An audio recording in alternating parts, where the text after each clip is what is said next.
Саламатсыздар, урматтуу агалар, апалар, эжелер, кош келдиңиздер. Келгендер ассалому алейкум деп эле колго микрофон карматып койсо чатак болот экен бул. Сүйлөгөнү келдиңерби, сүйлөгүлө дегендей кылып эле. Мындай кылалы. Биринчиден таанышып алып, анан бүгүнкү жыйынды өткөрүүнүн эрежесин сиздер менен кеңешип алсак, сиздерде эгер суроолор болгон болсо, азыр сиздерге кагаз менен калем берилет. Ошол кагаздарга сурооңуздарды жакшынакай кылып жазсаңыздар. Себеп жазуу жүзүндө бергенибиз жакшыраак, себеп айландырып келгенче убакыт көп өтүп кетет. Биз көп убактыбызды жоготуп алдык. Анын үстүнө Кыргызстан боюнча жүргөнүбүздүн баарын сиздер телефондон көрүп атасыздар. Бардык жерде кайталанма эле баягы суроолор болот экен. Жоопторубуз ошол эле. Биздин жүргөнүбүзгө бир жумадан ашып атат. Бир аз кечигип баштадык башка партиялардан. Ар кандай себептер менен БШКга жакпай калыптырбыз. Анан сот менен чыгып атабыз, келетабыз. Бул жеңиш элдин талабы болду. Элдин ушундай бир өтө бекем тургандыгынын натыйжасында адилеттүүлүк орноп, кайрадан шайлоону эл чечет, БШК чечпейт. Эл билет кайсы партия барат, кайсы барбайт, кимди колдойт, кимди колдобойт дегенди биз тактап алдык. Могу жерде турган азаматтар, биздин талапкерлер, тааныйсыздарбы? Мына бизде Курманбек Жороев деген аксакал, бул киши жогорку сотто көптөгөн жылдар сот болуп иштеди. Соңку мезгилдерде Кыргызстандын Минскидеги мамлекеттер шериктештигинин ортосунда арбитраждык сот түзүлгөн, билесиздер. Ошол жакта иштеп келди. Өзү кесиби боюнча юрист, сот тармагында көп жылдардан бери иштеп келген. Аны эми сокулуктан баштаган, сиз баштагандагы аксакалдар анча-мынча калбаса калгандары. Анан бизде кыргыздарда сотторду көп деле жакшы эстеп кала албайт. Эстетпей эле койсун сотторду деп калса керек. Бул жерде Бакыт агайыңарды тааныйсыздарбы? Биздин Жайыл району, Панфилов району, Кара-Балта шаары. Бакыт мырза экология тармагында, мына айланы чөйрөнү коргоо тармагында, жашылдандыруу, Токой, Бак сыяктуу ушул мамлекеттик ишканаларда иштеп келген биздин бир жакшы адисибиз, азаматыбыз. Андан кийинки турган Темир деген азаматыбыз Кызыл Жылдыз ордендүү, Афганистанда кызмат кылып келген. Биздин Москва, Сокулук районунан талапкер болуп баратат. Ушул Афган согушун, Афган отун кечип келген азаматтарыбыздын бири. Кыргызстандагы ушул афгандар бар, ошол афгандар кошунунда дагы бир топ кызмат өтөгөн азаматыбыз экен. Андан кийин Исхап Саматович Масалиев элдин уулу, атасынын уулу деп бир канча жолу депутат болуп шайланган. 120 депутаттын ичинде бул кишинин жазган мыйзам долбоорлору, сунуштаган сунуштары өтпөй калгандан кийин жарым жыл башта ошол депутаттык мандатын нааразычылык билдирүү, мындайча айтканда протест катарында ошол жерден таштап чыгып кеткен азаматыбыз, таланттуу, тажрыйбалуу, мамлекетчил, мындай бир кесипкөй инсандарыбыздын бири. Дагы бир жигитибиз бар эле, ошол Курсан мырзаны тааныйсыздар, элдик генерал деген атка конду. Дайым ошол элдин уулу, элдин генералы, элдин баласы, элдин мындай бир сүймөнчүлүгү же өз атасынын сүймөнчүлүктүү баласы деген керемет аттарга ээ болуп жүрүшүбүздү насип эткен болсун. Курсан Асанов биздин Кара Суу районунан депутаттыкка талапкер болуп баратат. Бизде арабызда жаштарыбыз бар, аксакалдарыбыз бар. Генерал Субаналиев деген жигитибиз бар, Ишенбай Кадырбеков деген жигитибиз бар. Мен башта жигиттер деп, могул аксакалдар десем, Абсамат Масалевич айтты эле, бизди аксакал дебегиле, биз жигитпиз депчи.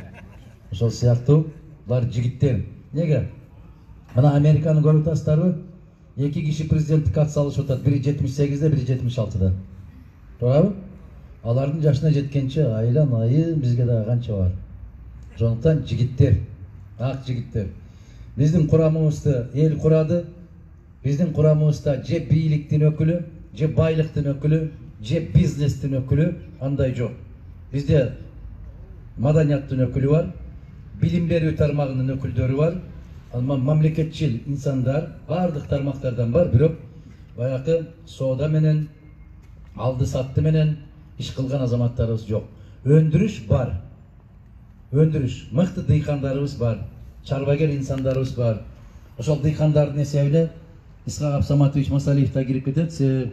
Балык чарбасы да бар, бак дагы өстүрөт, кулпунай дагы өстүрөт, малина өстүрөт.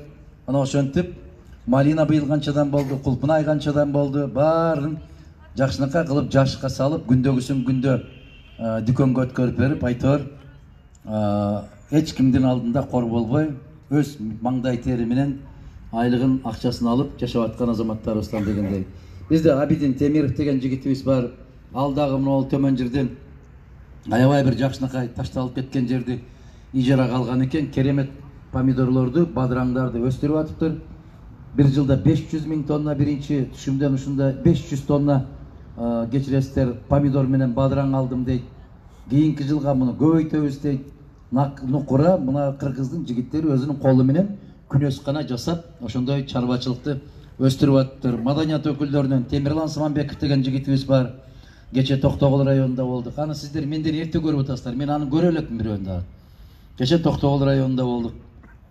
Ушундай мезгилде Токтогулда олтурдук эле, жараткан насип экен, туз насип. Бүгүн эртең менен таңертең бизде ошол Кара Балтада жолугушуп өткөрдүк, анан Москва районунда өткөрдүк. Азыр Сокулукта турабыз, кечирээк. Төмөн жакка түшөбүз айылдарга. Мына ушундай болуп чуркап атабыз. Бардык суроолорго жоопторду берип атабыз. Азыр кандай десең, кандай кылсак кеңеш болалы. Бул талапкерлердин пикирин угасыздарбы? Же пикирлер түшүнүктүүбү? Түшүнүктүү да. Баары эле бир нерсени айта берет. Бирок эч ким эч нерсе аткарбайт. Жалган сөздөр, жалган купуя мындай бир сырлар. Бирок биздин талапкерлердин айырмасы бирөө. Биздин партиянын талабынын айырмасы бирөө. Муну ушул жигиттер депутат болобу, болбойбу, аны партия чечпейт. Аны сиздер чечесиздер. Кантип дебейсиздерби? Көрүнүп турат го, бүт баары илинип турат, жадырап жайнап. Ошолор тизмеге карата депутат болушат. А биз съезде жарыя кылганбыз. 2-нчи турсаң да, 22-нчи турсаң да, 92-нчи турсаң дагы элдин колдоосуна ээ болбосоң сен депутат болбойсуң. Биздин партиянын программасы өзү ошондой. Биз аман эсен ошол жерге жараткандын буйругу менен калдайган касиеттүү кыргыз калкымдын колдоосу менен барып калсак, биринчи кезекте 120 депутатты жок кылабыз. Бизге 60 депутат жетиштүү болот. Эгер мага койсо 45ке чейин түшүрүшүбүз керек. Азайтышыбыз керек. Жетишет. Бардыгы жетишет. Биз көтөрө албайбыз. Биз өзүбүздүн чама-чаркыбыз чектелүү гана мамлекет, биз элбиз. Биз көтөрө албайбыз анча депутатты, ишенип коюңуздар. Анан ошол депутаттарды партиялар тандабай, партиялар сунуш кылбай, ар бири өз-өзүн сунуш кылса, депутатты партия депутат кылбай, эл депутат кылыш керек. Элдин колдоосуна ээ болуш керек. Биз партиялык, шайлоо партиялык тизме дегендин баарын жоготобуз. Бизге 25 министрдин кереги жок, бизге 11 министрлик жетиштүү болот. Биз чакан мамлекет болушубуз керек. Бирок бүткүл эл тарабынан шайланган президент өкмөттүн башында туруусу керек. Өзү жеке керт башы менен жоопкерчиликти алуу керек. Мына ошого бармайынча биз оңолбойбуз, айланайындар. Ага мисалдарды толтура айтып берем. Bir мамлекетте, bir үйдө bir жетекчи болуш керек да, кандай дейсиз? Атасы да, енеси да жетекчи болом деген үйлөрдүн баары талкаланып жок болот. Натыйжада балдар кайда кетет? Көчөгө чыгып кетет. Биз азыр көчөгө чыгып кеткен өлкөбүз. Атасы карыз алат, апасы кайдан табышын билбейт. Натыйжада балдары тишин кирин соруп Россияга кетет. Үй бүлө бала чака ата-энелерди багабыз деп. Бизде жетекчи жок да. Кандай дейсиңер? Же барбы? Көрүп атасыңарбы? Эгер жетекчи болсо, кечеки оору чыкканда бир жетекчи чыгып айтат да, кагылайын калкым, момунча киши ооруп атат, момунчасын жапкырдык, момунчасына жугуп атат, момунча дарыбыз бар, момунча ийнебиз бар деп айтат да. Оозуна талкан салгандай болуп үн чыкпады го. Дың деген үн чыкпады го, айланайын. Бакаңды эле бассаң бак дейт го. Эми ошондой жагдайга келтирген ким? Биз. Эмнеге? Шайладык. Эмне кылып шайладык? тиын алып шайлады. Мені кубандырган нерсе, лейлектен бери келетабыз. Бардык жерде ушул суроону берсем, эл ушундай жооп берип, 5 күн өлүбүз деп атат. Бир гана азыр Москва районунда ушул жоопту берген жок, Башка бардык жерде 5 күн өлүбүз деп атат. Биз шорпосын ичкен биз, акчасын алган биз, таяке жээн деген, жердеш деген, өзүбүздүн көчөдөн, өзүбүздүн айылдан, өзүбүздүн уруудан деп келип, ушул жерге жеттик деп айтып атат. Эми жетишет. Же дале ошондой кыла берелиби? Кете беребизби? Жетишеби? Токтой алабызбы? Токтошубуз керек. Мага десе, билесиздерби, ким болсо ошол болсун. Мага ушул акыл иштесе, жазып берген кагазды окуй ала турган бирөөнү жиберели шайланайында. Өзү трибунага чыгып сүйлөй ала турган эмес, жазып берген кагазыңды окуй албай атат го жиберген депутаттар. Биз кыргыздар кантип шайладык аны? Улакты мыкты чабат экен. 2 базары бар экен. 2 май куйгуч жери бар экен. Биздин көчөгө шагыл төгүп берди. 4 чырак коюп берди. Көпүрө куруп берди. Жогорку кеңеш ал нерсени жасай турган жер эмес, кыргыздар. Туугандар, агалар, эжелер, жогорку кеңеш деген мыйзам чыгаруучу жер. А мыйзамды кандай кылып чыгарат эгер өзү китеп окубаса?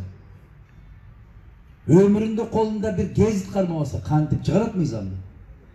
Биз ойлонушубуз керек. Мындай бир таразага салып атканда көрүңүздөр. Эмнеге биздин талапкерлер ушундай болуп тизилип турат? Кыргызстан боюнча кай жерге барбайын, талапкерлер ошол жердин талапкери турат. Себеп сиздер колдобосоңуздар, ал депутат болбойт. Карагыла дагы таразага салгыла.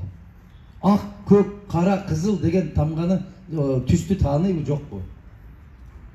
Москва, Россия өлкөсүнүн борбор шаар экенин билеби?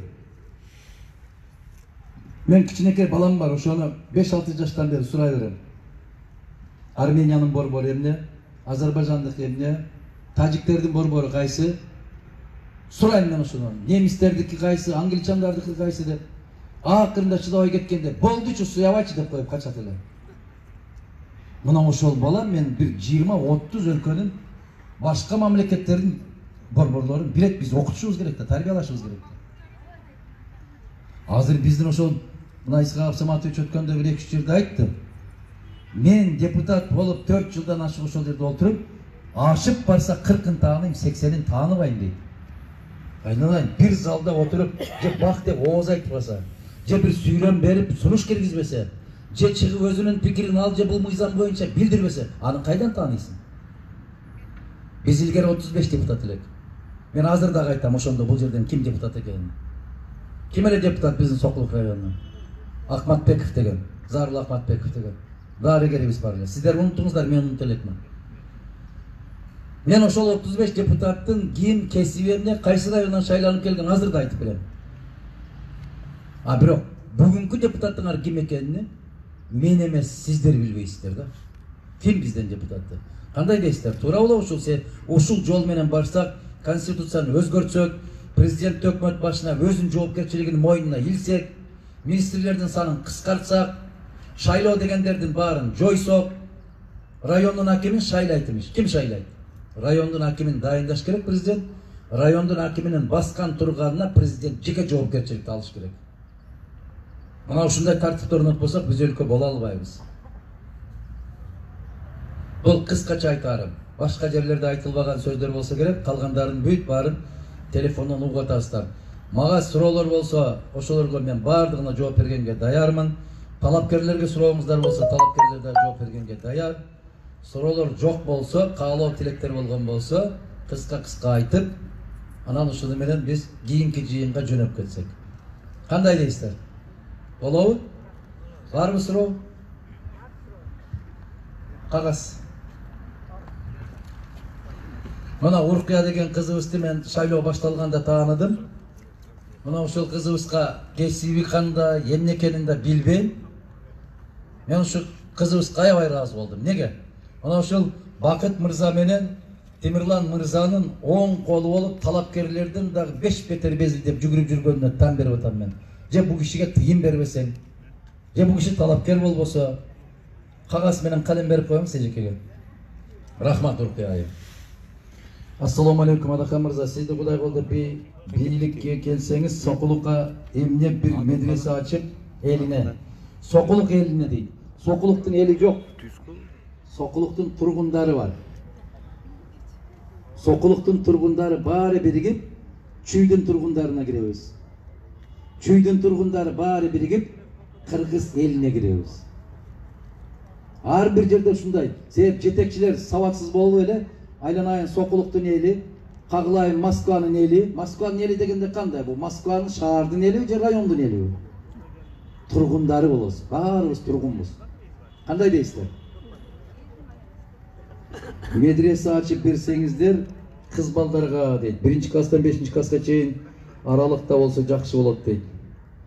Адахан мырза, Алла Таала сизди түн күн колдосун, бизге адилеттүү падыша болуп келиң дейт. Абазова Асылхан дейт. Рахмат эжеке, тилегиңиз кабыл болсун. Бирок мынчалык баягы өтө ушундай абалга келип калган өлкөгө жетекчи болуш дагы өтө оор. Элибизде же тартип жок, же иштеп аткан чарбабыз жок. 1 миллиондон ашык жигиттерибиз, кыздарыбыз сыртта жүрөт. Канча 100 миңдеген адамдарыбыз там салам деп чек ала албай жүрөт. Канча балдарыбыз мектепке барбай жүрөт. Канча ооруларыбыз бөйрөк алмаштыра албай жүрөт. Бул өлкөгө жетекчи болуш, Кудай сакта, өтө оор. Эгерде жеп ичип жата берем, кимиң эмне болсоң ошол бол дегендей абал болсо, анда келе берсең болот. А мен ойлойм, бир киши 10 топ атса сенин мамлекетиңде, падыша төшөктө жатпаш керек да. Бир киши 10 топ атса. Бизде азыр миңдеген жигиттерибиз, кыздарыбыз Казакстан менен Россиянын чек арасында жатат. Ошону ойлоп бир телефон чалып, кошуналары менен сүйлөшүп койсо болот эле да. Какшап жатат да ушундай кылып.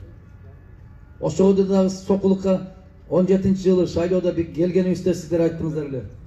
Ошол Атамбаевдин эле айтканын кыла берели, башкаңар келбей эле койгула дедиңер эле да, туурабы? Аксакалдар, эсиңердеби? Натыйжада эмне болду? Ушинтип отурабыз.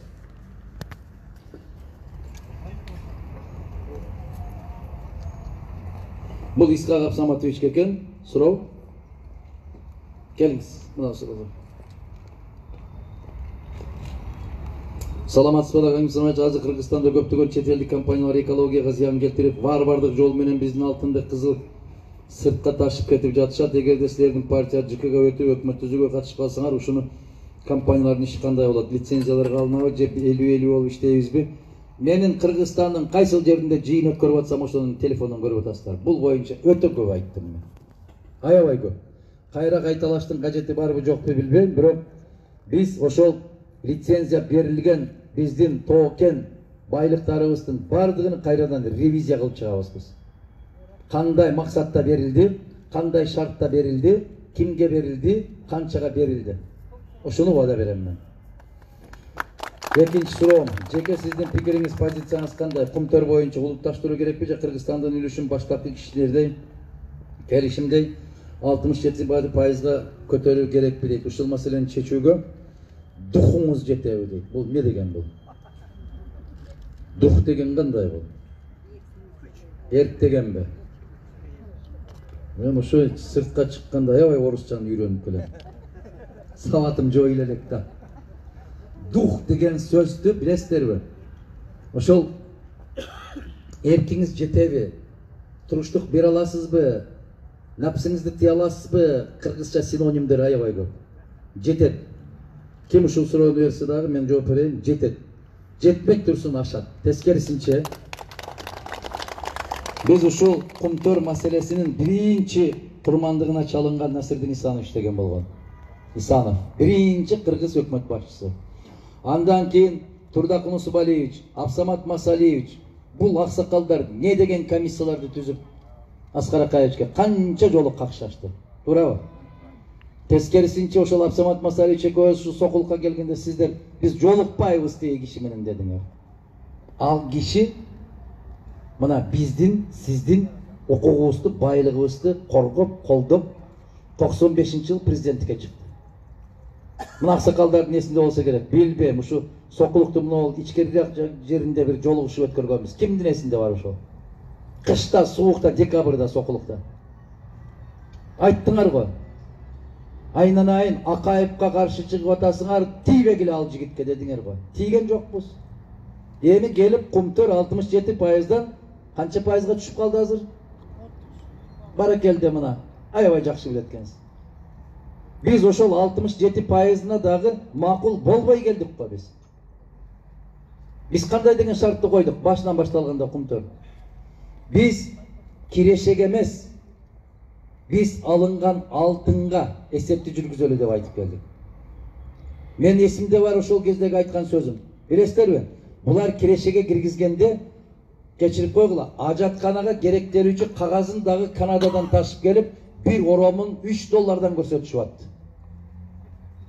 Мен сиздерге айтайын, мына ошондо сиздер биздер менен күрөштүңүздөр. Сиздер дегенде Сокулукка айтып аткан жокмун, Кыргызстандын элин айтып атам. Атка минерлерин айтып атам. Актив сөрөйлөрүн айтып атам. Этти дагы ошол жактан ташып, иче турган суусун дагы ошол жакка ташып, чыгашага киргизип жибергенде биздин 1 тонна алтыныбыз эч нерсеге жарабай калат экен баасы боюнча. Эми биз келгенде кандай болушу мүмкүн? Мына ушул 67%га кайрадан көтөрөбүзбү? Же бүтүндөй силердин эсебиңер бүттү, эми бизге калтыргыла деп кайра өзүн колубузга алабызбы? Биз элге кайрылабыз. Эл кандай кылып эле чечкен болсо, биз элдин мүдөөсүн, каалоосун аткарабыз. Мен ушундай деп убада берем. Аны сиздер чечесиздер. Жалгыз Кумтөрдү эмес, бүтүндөй Кыргызстандагы кен байлыктарды биз элге кайрылабыз. Биз сунушту айтабыз. Сиздин партияңызга Бакыт Калмаматовду кошсоңуз, партияңыз дагы күчтүү болмок. Бакыттын оппозициясы өтө күчтүү деп ойлойм. Интернетке күчтүү жайылды. Сизге ийгилик каалайм дейт. Бакыт инимди мен ошол шайлоонун алдында 1-2 ай башта чакырып экөөбүз сүйлөшкөнбүз. Ким ушундай позициялар менен барганга макул болсо эшигибиз ачык дедик. Келе турган азаматтар, жигиттер, кыздар келди. Келбегендерини биз кыйнап сүйрөп келе албайбыз. Бул эрктүү маселе. Урматтуу бүтүн Кыргызстан саясий партиясы дейт. Сиздин партияга ак жолго алайбыз. Исхак Масалиев, Курсанов сиздерге ишенебиз дейт. Калгандарына ишенбейсиздерби? Кызык. Экөөүнө ишенет экенсиңер. Жана Москва районунда жолугушуу болуп атса, Курсанов сизге ден соолук каалайбыз дейт. Башкаларыначы.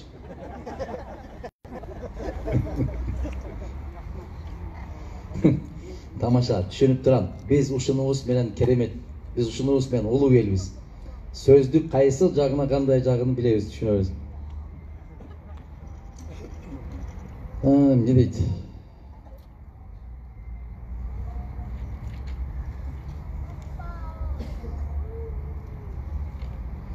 Сизден суранаарым дейт, Адахан мырза. Садыр Жапаров 15 жыл мурда трибунада айткан сөзүн айтып бере аласың беним дейт. Мен анын канча жыл башта айтканын билбейм, бирок ал мырза менин 25 жыл баштагы айтканымды билсе керек. Силерге да тарап жүрөт. 25 жыл баштагы трибунадан сүйлөгөн сөздү азыр YouTube'га киргизилиштир. Аскар Акаев айткан сөзүндү. Көрдүңүздөрбү? Ошону ким сактаса дагы рахмат айтайм. Мен өзүмдө жок кадрлар ошолор. Себеби ал кезде менде же телефон, же аппарат деген андай нерсе жок эле.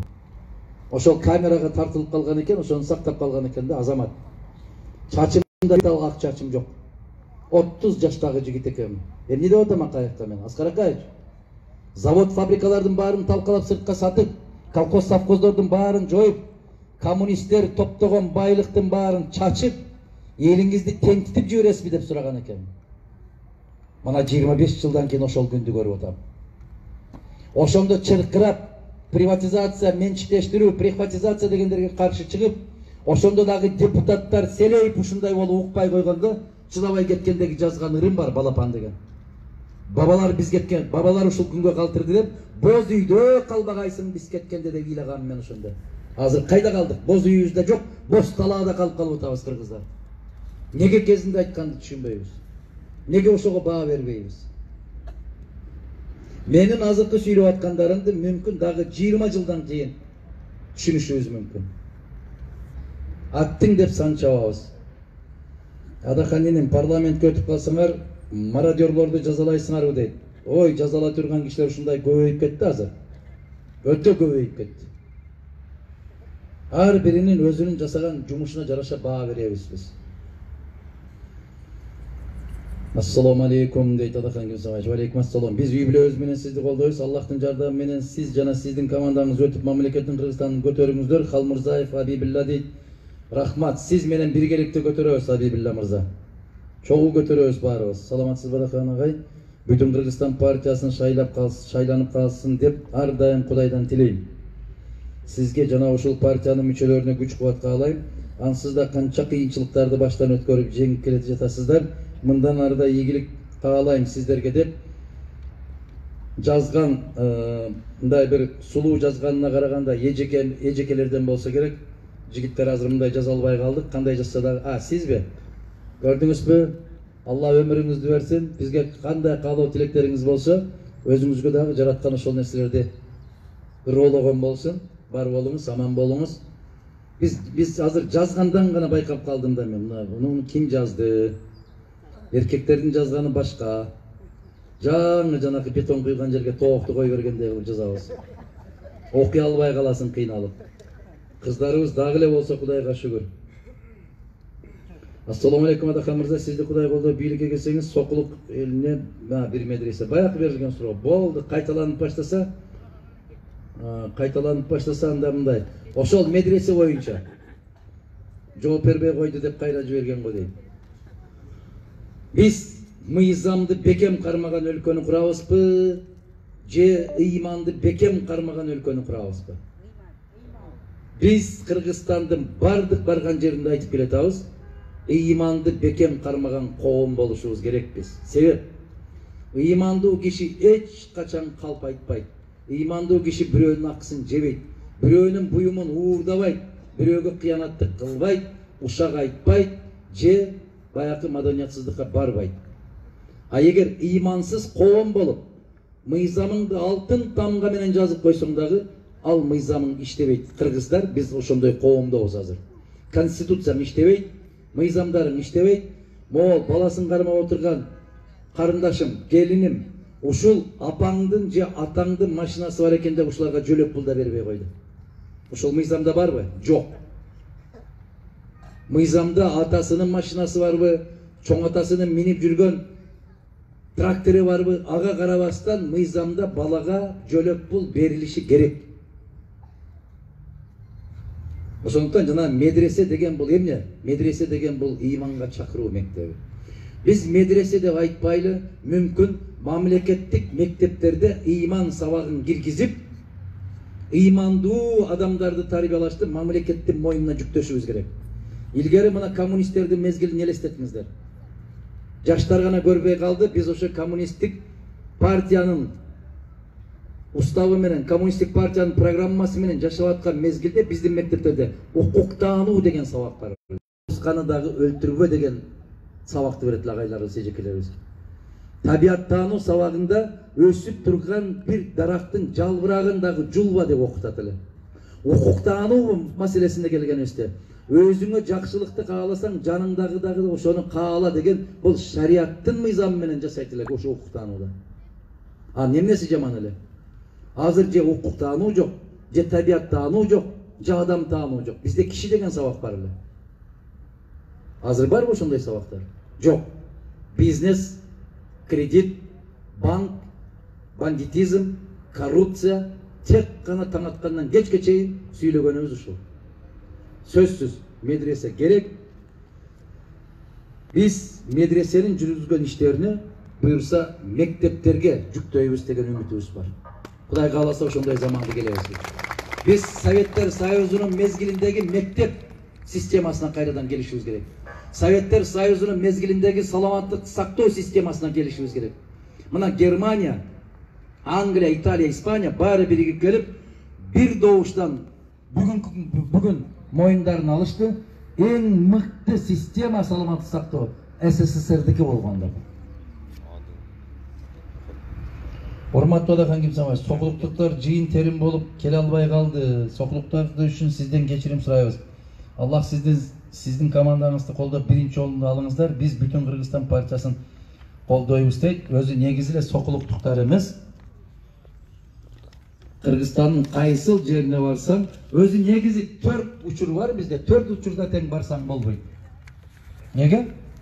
Кышта барсаң көрүп атасыз, суук болуп атат, көпчүлүк үйдөн чыкпайт да деп кутулат. Грип дейт. Грип. Ким болуп атабыз да? Жазда келсең эми түшүнөсүз да, бүт баары талаада. Жаздын бир күнү кыштан чыгарат деп түшүндүм дейсиң. Анан жай келет. Жайда келсең эми түшүнөсүз да, ысыкта анан көпчүлүгү чөп чаап атат. Болуптур дейсиң. Күздө келейин дейсиң. Күздө келсең эми түшүнөсүз да, жыйым терим болуп атат. Актөбөнүн карды жарылган мезгил деп. Өзү бизге 4 мезгилде тең жыйын өткөрүш болбойт. Качан келсең жооп даяр. Ушундай керемет элибиз бар. Биз ага капа болбойбуз. Мен түшүнөм тескерисинче азыр бүт бардыгы IT технология деп чоң энелерим үйдө отуруп алып телефон карап отурат. Мындан 20 жыл башта аксакалдарга барсаң, алюмин зымды радиосунун аркасына тыгып алып, радионун кулагына тыңшап алып жатат эле. Азаттык эмне деп атат деп. Туурабы? Азыр телефондон эле көрүп коюп атышат.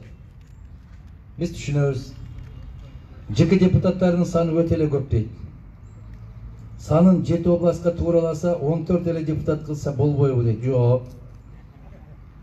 14 депутат болбойт. 14 депутат эмес, азыр 140 депутаттын болсо деле бир эле киши сатып алам деп даяр турат. Көрүп атасыңарбы? Биз депутаттардын санына эмес, сапатына карашыбыз керек. Эгерде ааламдын бүтүндөй байлыгын алдына келип койгондо, алдына коюп койсо дагы, жок мен мамлекеттин, элдин кызыкчылыгы үчүн иштейм деген жигиттерди, кыздарды табышыбыз керек. Алардын кеп санында эмес, сапатында. Эгер биз 45, жары барса 60 кылып койсок, менимче биздин өлкөгө оптималдуу сан ошол болот. Анан 7 областка 2ден деп берип койгонубузда болбойт. Ар бир 50 миң же ар бир 60 миң шайлоочудан бир өкүл кылышыбыз керек. Ошондо адилеттүү болот. Өтө чоң айлык алышат экен, бюджетке күч келип жатат. Кыскасы, жогорку кеңеште 14 эле депутат болсун дейт. Сизге жагыш үчүн ооба деп койсом болот эле, жакпай калсам дагы жок деп жооп берем. Ал болбойт. Азыркы рабочий служащий араң эле 8-12 миң сом тегерегинде акча айлык алат. Айлыктарын көтөрө аласыңбы? Бул айлык көмүр алганга жетпейт. Биз бардык тарабын тегиз карайбыз, комплекстүү түрдө карайбыз. Айлыгын мынча кылып берем деди го. Пенсияңарды алар 10 миң кылса, мен 11 миң кылып берем деп кыйкырды го. 11 миң алып атасыңарбы? Жок. Мен дагы азыр силерге 12 миң алып атасыңарбы? Мен 22 миң кылып берем биз барсак деп айтсам жарашабы? Жарашат, бирок айтпайм. Мен эртең сиздердин көзүңүздөрдү келип тике карагым келет. Мен калп сүйлөгүм келбейт. Эптеп эле ошол жерге барып алайын деген эч андай бир арам ойдон алысмын. Биз бүтүн Кыргызстан барсак да, барбасак да, ачуу болсо да, таттуу болсо дагы болгондой кылып айтабыз. Башка маселе, ошону биздин элибиз кандай кабыл алат? Алар айлыкты 20 миң кылам деп атат. Мен 21 миң кылып берем. Мага ишене бергиле, дүркүрөтө кол чаптыңар. Рахман мырза ойноп атпайбы жана Тынар экөө? Айлыгыңарды чамадан менен ташып көтөрө албай каласыңарды. Айланай. Андай болбойт да. Биз болорун болгондой. Мына конкреттүү түрдө айттык. Жылына 10 мектеп куралабызбы, кошумча куралабыз. Кантип? Депутаттарды 120дан 60ка түшүрсөк, 500 миллион сом үнөмдөлөт. 210 бала окуй турган орундук мектеп стандарт бул 5 миллион сомго 50 миллион сомго бүтө турган мектеп. Демек, жылына 10 мектеп куруп баштасаң, ошол 10 жылды 5 жылдын ичинде 50 мектеп куруп коесуң. Муну айта аламбы? Айта алам. Бир нерсеге убада берерден башта биз ойлонушубуз керек. Кантип аткарабыз аны? Мен Сатаров Айсалкын Айдаркенден дейт. Мен түздө окуп атам, Айсалкын эже. Айдаркенден деп. Адахан Мадумаров, сиз Кудай кааласа утуп чыгасыз 100% дейт. Аллах гана билет го 100% экенин. Эми тилегиңизге рахмат. Үмүтүңүз акталсын. Курсан Асанов аралашкан иш жеңиш алып келет. Иншаллах дейт. Кудай жалгап ушу Курсан Асановду аралаштырып калган экенбиз да.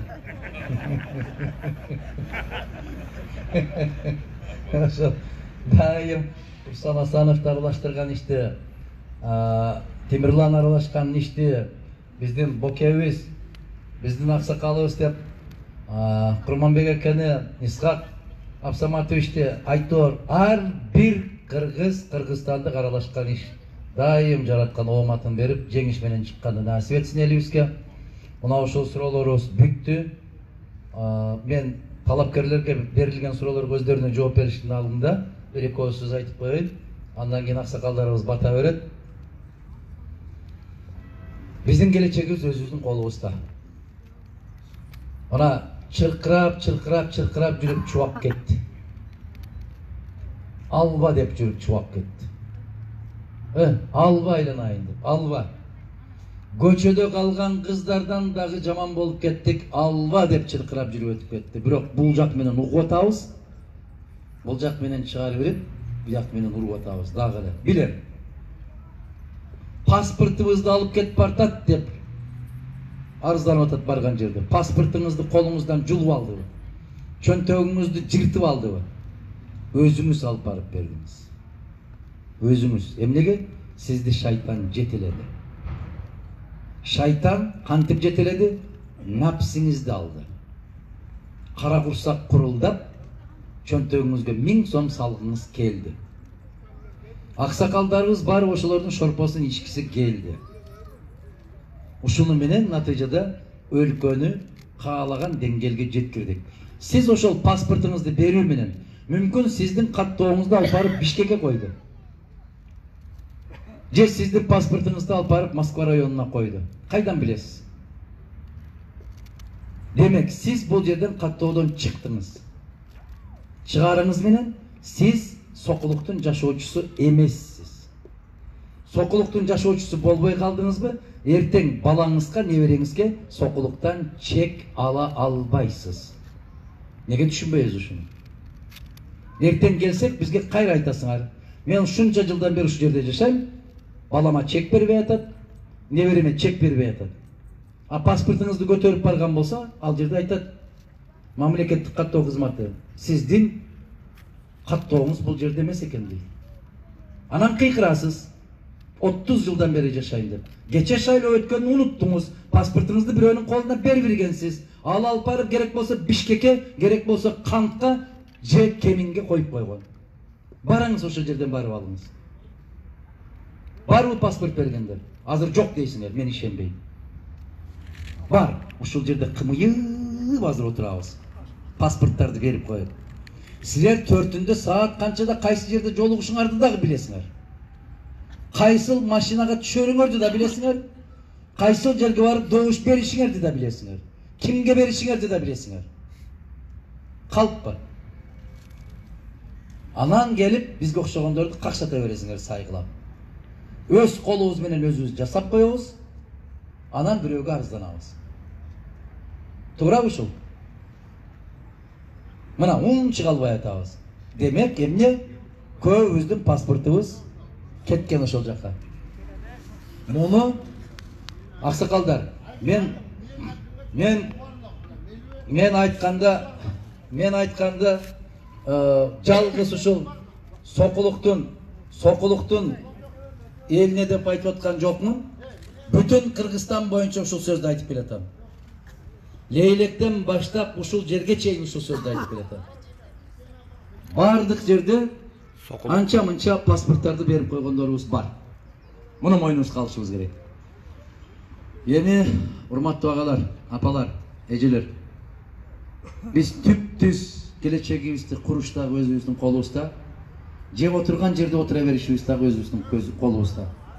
Мына ал жердеги эки турган кызыбызды баса белгилеп айтайын. Жана Москва районунда чыгардым эле. Ал жерде Жылдыз деген кызыбыз турат, мына желек көтөрүп. Ушул кызыбыз жан оту менен берилип күн түн саат 3-кө чейин ушул чуркайт. Канча жылдардан бeri. Ар жактагы турган эжекебиз болсо Москвадан учуп келиптир, Россияда жүргөн. А биз кошуна турган жерге мектепке добуш берүүгө зерик отабыз.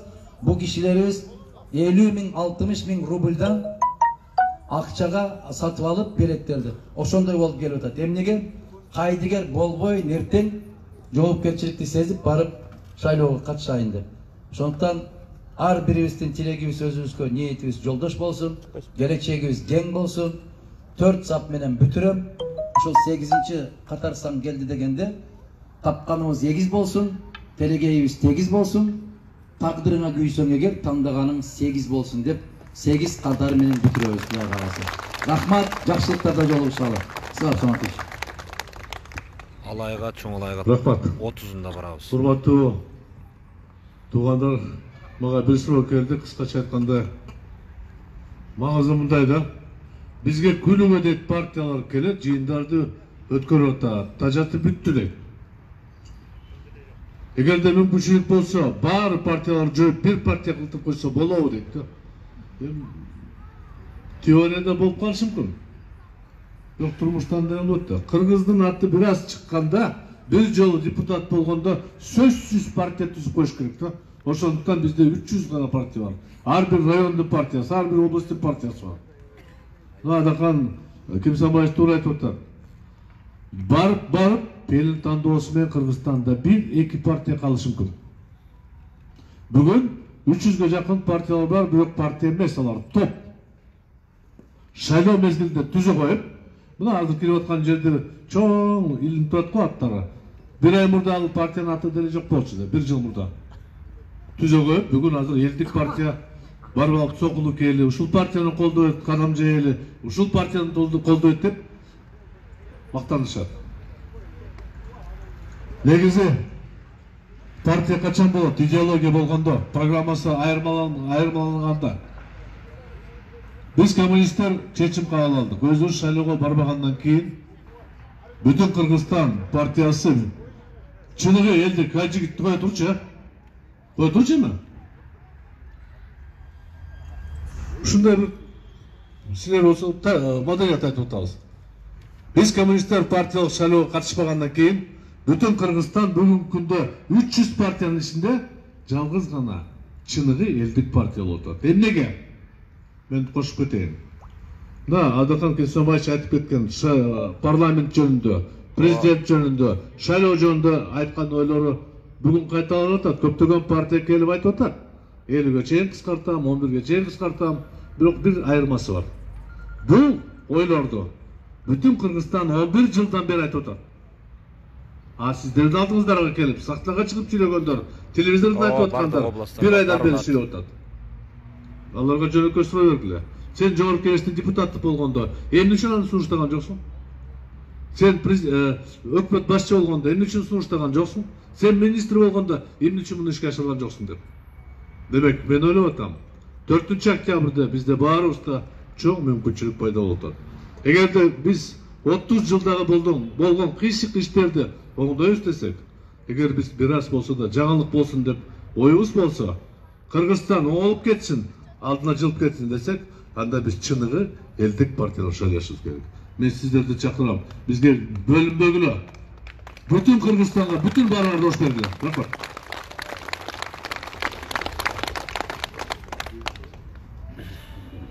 Ол жерде дагы бир суроо келип калыптыр.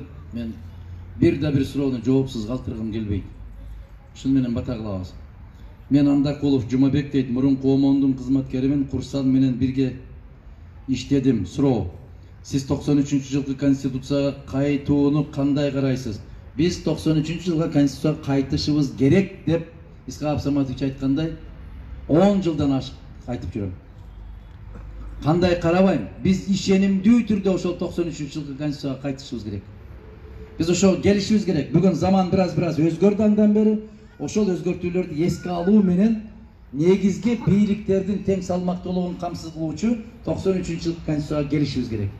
Буюрса, себеп биздин улутка пайдалуу болот деп ойлойм. Сизди урматтоо менен Жумабек дейт. Курсан мырза, сиз менен ОМОНдо чогуу кызмат кылган кызматкер азаматыбыз экен. Ошол конституцияда жазылган бийликтин бирден бир булагы эл деп. Биз ошол бийликти кайрадан элге алып беребиз деп атабыз. 17-жылы Владимир Ульянов, Ленин эмне дедиле? Жер дыйкандарга, фабрикалар жумушчуларга, бүт бийлик Советке деп. Советке кимдер болгон? Советте эл тарабынан шайланып барган өкүлдөр болгон. Бийликтин баарын элге кайтарып беришибиз керек деген уран, бүгүн бүтүн Кыргызстандын ураны ошол. Бийликтин баарын эл шайлаган элдин өкүлдөрүнө кайтарып берүү деген. Кудай кааласа биз ошого жетебиз. Аксакал барбы бата бере турган? Барбы сиз? Аксакал келе бериңиз. Урматтуу туугандар, урматтуу чүйлүк туугандар, мына тилекке каршы биз бардык райондорго бара албайбыз. Себеп дегенде өзүңүздөр билесиңиздер. Көп болдуңуздар. Бая БШК бизди сотко берип, кээ бир адамдардын, кээ бир топтордун кызыкчылыгы менен бүтүн Кыргызстан партиясыны мизин кайтарабыз дедилер. Бирок бүтүн Кыргызстан партиясы элдин жардамы, жараткандын амири менен күн өткөн сайын, саат өткөн сайын бизди болоттой курчутту. Убакыттын тардыгына байланыштуу кээ бир райондорго бара албасак, биз кечирим сурайбыз. Көп жерде суроолор болуп атат. Медресе, завод, фабрика